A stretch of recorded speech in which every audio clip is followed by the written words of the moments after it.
You feel it every time you open the app. That low, familiar drain. The reflex to scroll, to check, to see who is performing what version of their life today. And you notice something different about yourself lately. You are posting less. You are sharing less. You are watching a wedding photo, a promotion announcement, a curated vacation, and feeling something quieter than envy. You are feeling distance. You are feeling tired of the entire spectacle. You catch yourself drafting a post and then deleting it, unsure why you wanted to publish it in the first place. You attend the dinner, the meeting, the gathering, and you find yourself volunteering less information than you used to. You answer questions with shorter sentences. You decline to explain yourself. You go home and feel, for reasons you cannot articulate, a strange relief that no one saw the parts of your life you chose to keep.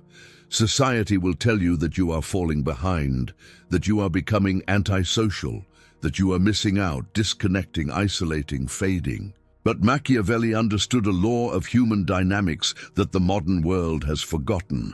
The most dangerous position to hold is the one where everyone can see you. Visibility is not status. Visibility is exposure. And the people you are quietly beginning to resemble, the ones who post nothing, react to nothing, and disclose nothing, are not falling behind. They are operating on a different chessboard entirely. Today, we decode the psychology of strategic invisibility, the Machiavellian philosophy of information asymmetry, and why your instinct to vanish is not a symptom of decline. It is the first signal of an emerging sovereignty.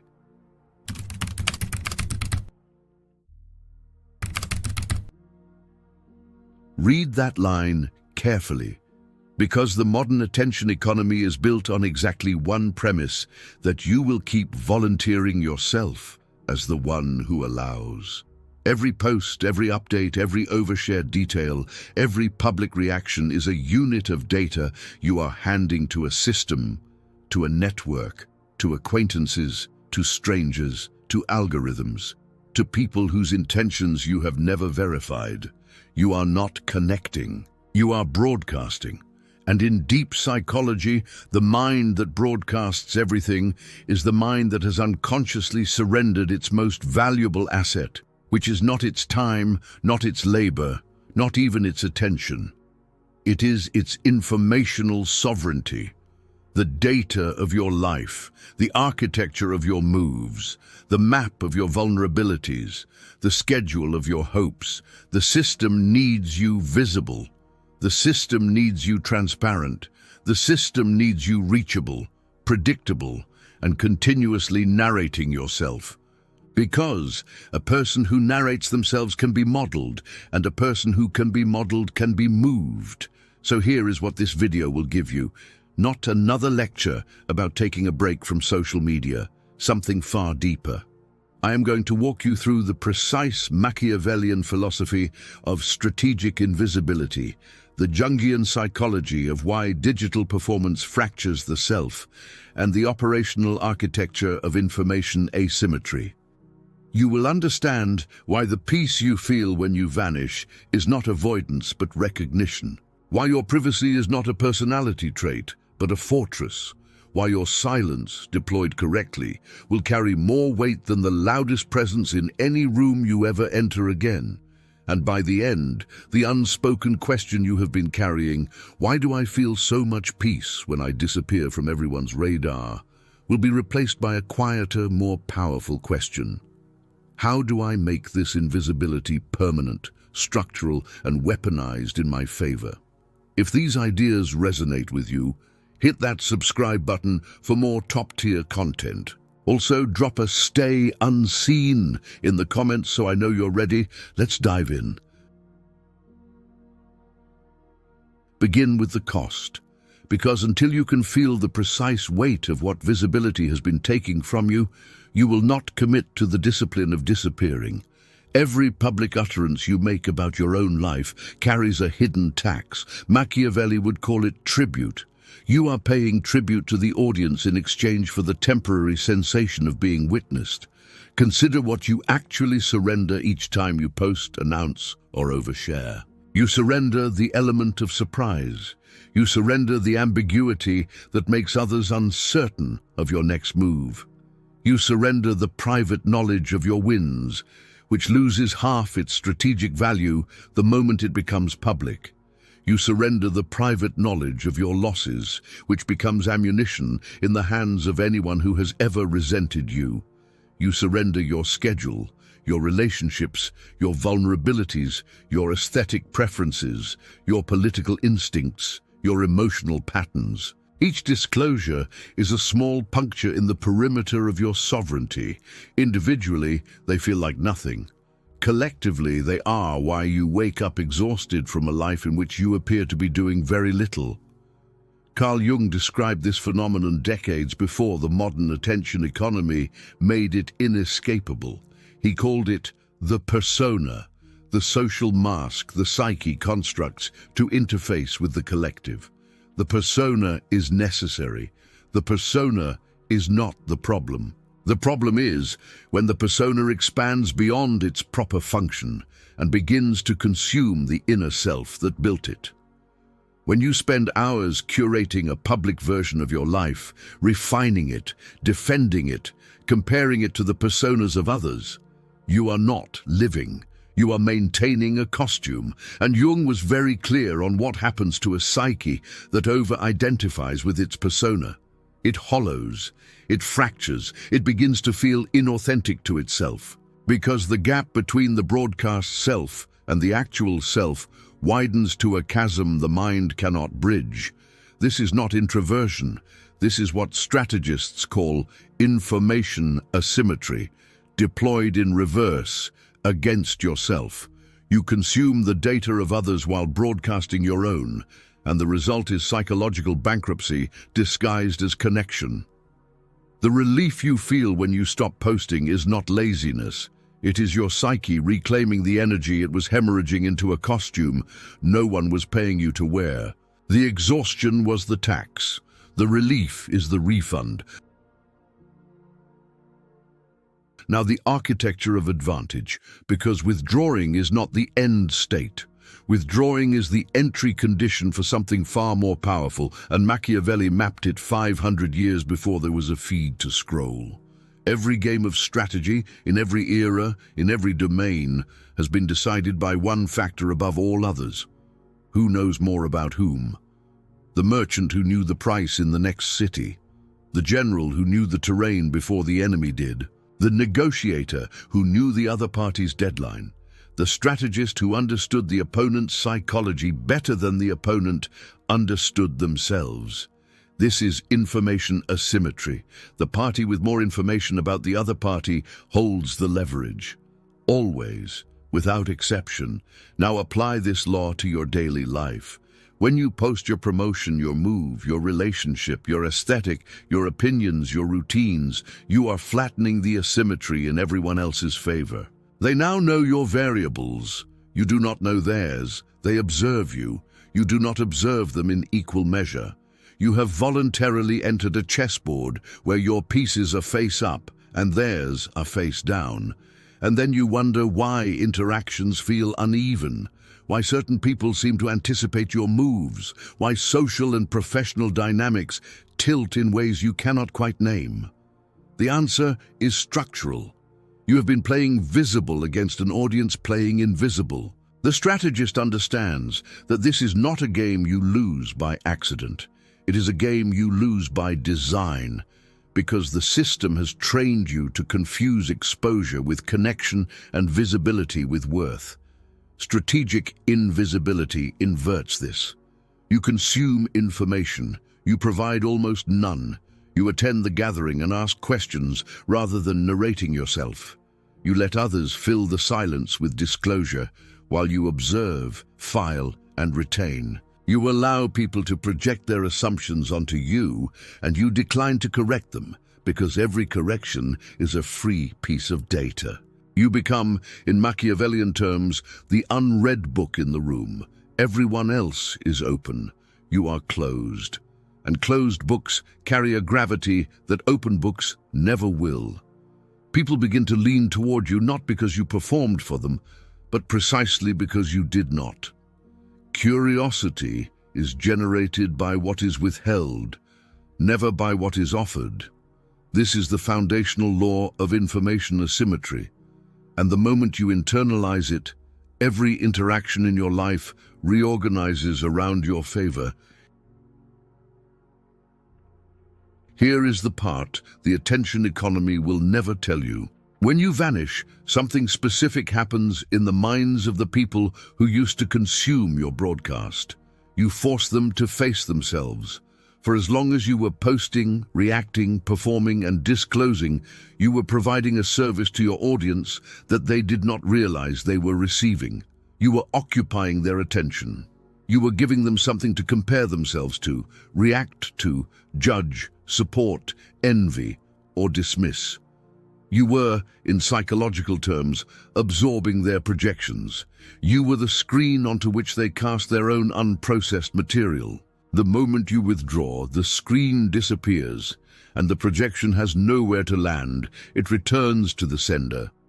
Carl Jung described projection as one of the most powerful unconscious mechanisms of the human mind. We do not see other people as they are. We see them as containers for the parts of ourselves we have not yet integrated. When you broadcast yourself, you become a convenient container for the unresolved material of dozens, sometimes hundreds, of people who have never examined themselves. When you stop broadcasting, those people experience a small, often unconscious destabilization. They notice your absence. They feel the silence where your signal used to be.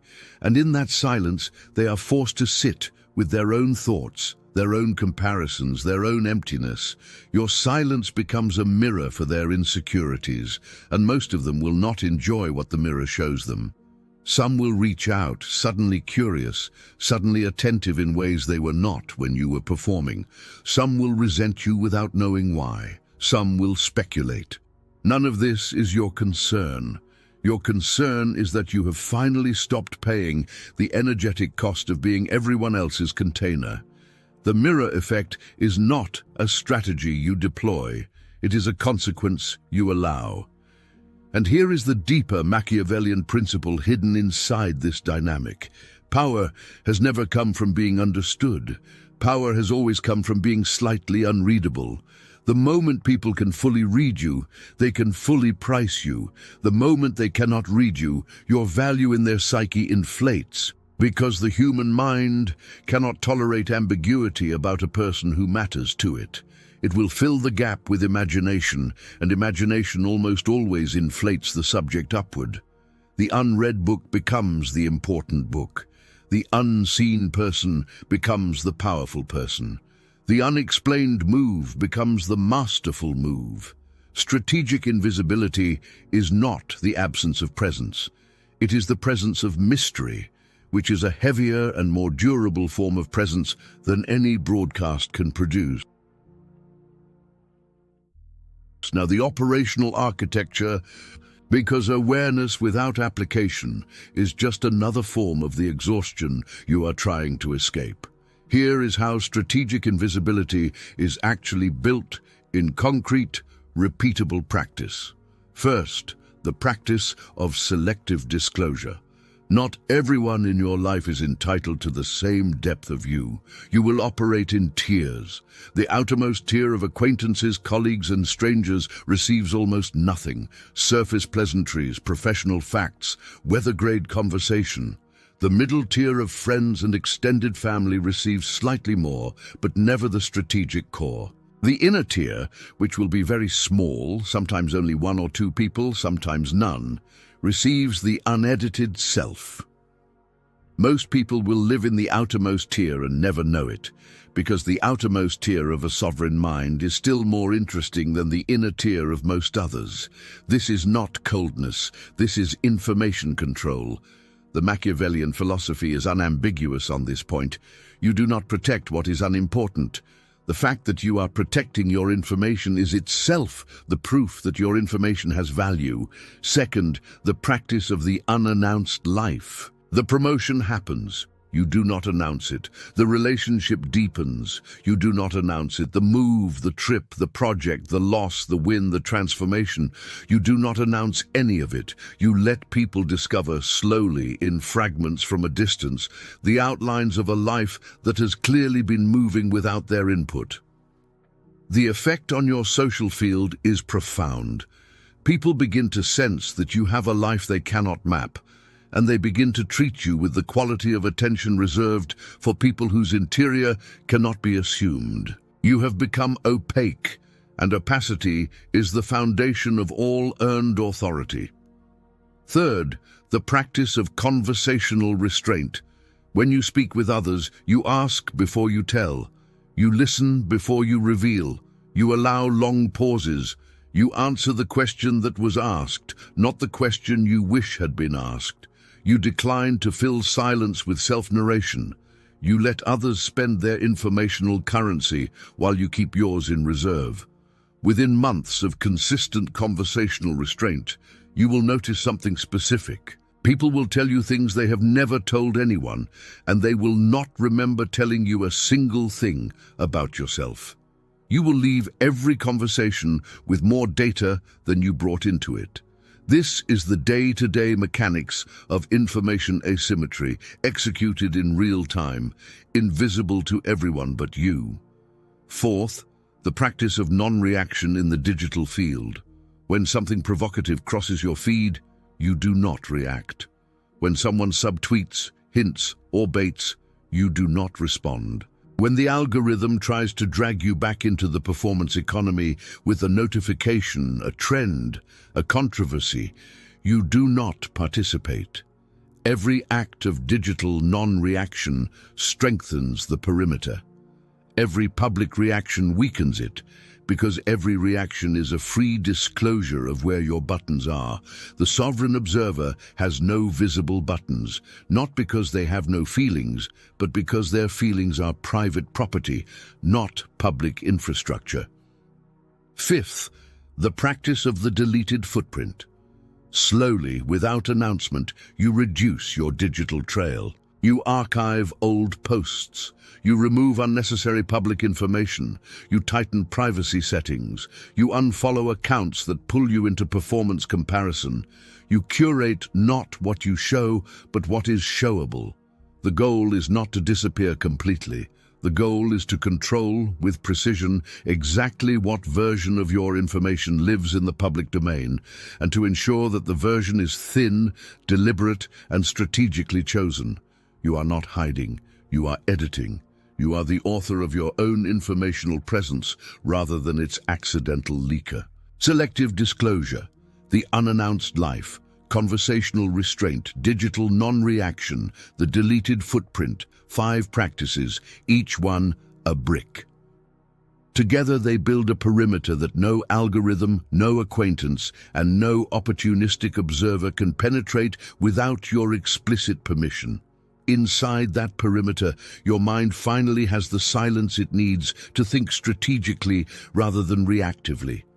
Inside that perimeter, your life finally has the room to move without an audience commenting on every step. Inside that perimeter, you become, in the precise Machiavellian sense, ungovernable by anyone but yourself. You came into this video carrying a quiet, almost guilty question. Why do I feel so much peace when I disappear from everyone's radar? You can release the guilt now. The peace was not avoidance. The peace was your psyche recognizing, before your conscious mind could articulate it, that visibility had been costing you more than it was returning. The exhaustion was not weakness. It was the accurate readout of a system in which you were the broadcasting party and everyone else was the receiving party, and the energetic ledger had been bleeding red for years. Strategic invisibility is not about becoming a ghost. It is about becoming the author of what is known about you, the author of what is unknown, the author of the timing, the framing, the depth, and the recipients of every piece of information that leaves your life. Machiavellian philosophy is not cruelty, it is precision. It is the refusal to be casual with the things that matter, and your information, your privacy, your interior life are among the things that matter most. The modern world will tell you that transparency is virtue. The deeper psychology tells you that transparency, given freely to people who have not earned it, is the slow donation of your sovereignty to a crowd that will not even remember your name in 5 years. The most powerful people you will never hear from are not lucky. They are not lazy. They are not antisocial. They have simply understood, sometimes through Machiavelli, sometimes through their own scarring, that the position with the greatest leverage is the position no one can fully see. They have built the perimeter. They have cultivated the asymmetry. They have allowed their absence to do the work their presence used to fail at. And they have discovered, often to their own quiet surprise, that the less they broadcast, the more weight every move they make begins to carry. If you have made it this far, I want you to do one thing. In the comments, write the words strategic invisibility, not as a hashtag, as a private contract with yourself that the era of casual self-disclosure ends here, that from this moment forward, your information is not free, that from this moment forward, your absence is not a gap, it is a strategy, that from this moment forward, the audience must earn you, and most of them will never qualify. And if you are ready to keep going, this channel is where the work continues. We do not deal in surface advice here. We decode the deep psychology of Machiavellian philosophy, Jungian shadow work, and the architecture of inner sovereignty for the minds that refuse to be flattened by the performance economy. If you are committed to self-mastery, to strategic silence, to building a life the crowd cannot model, subscribe. This is not content. This is the curriculum the system never wanted you to find. And whatever you do, don't stop now. The on-screen video matters more than you think. Trust me, you don't want to miss it. I'll see you there. See what others miss. Know what others fear. Become who others can't.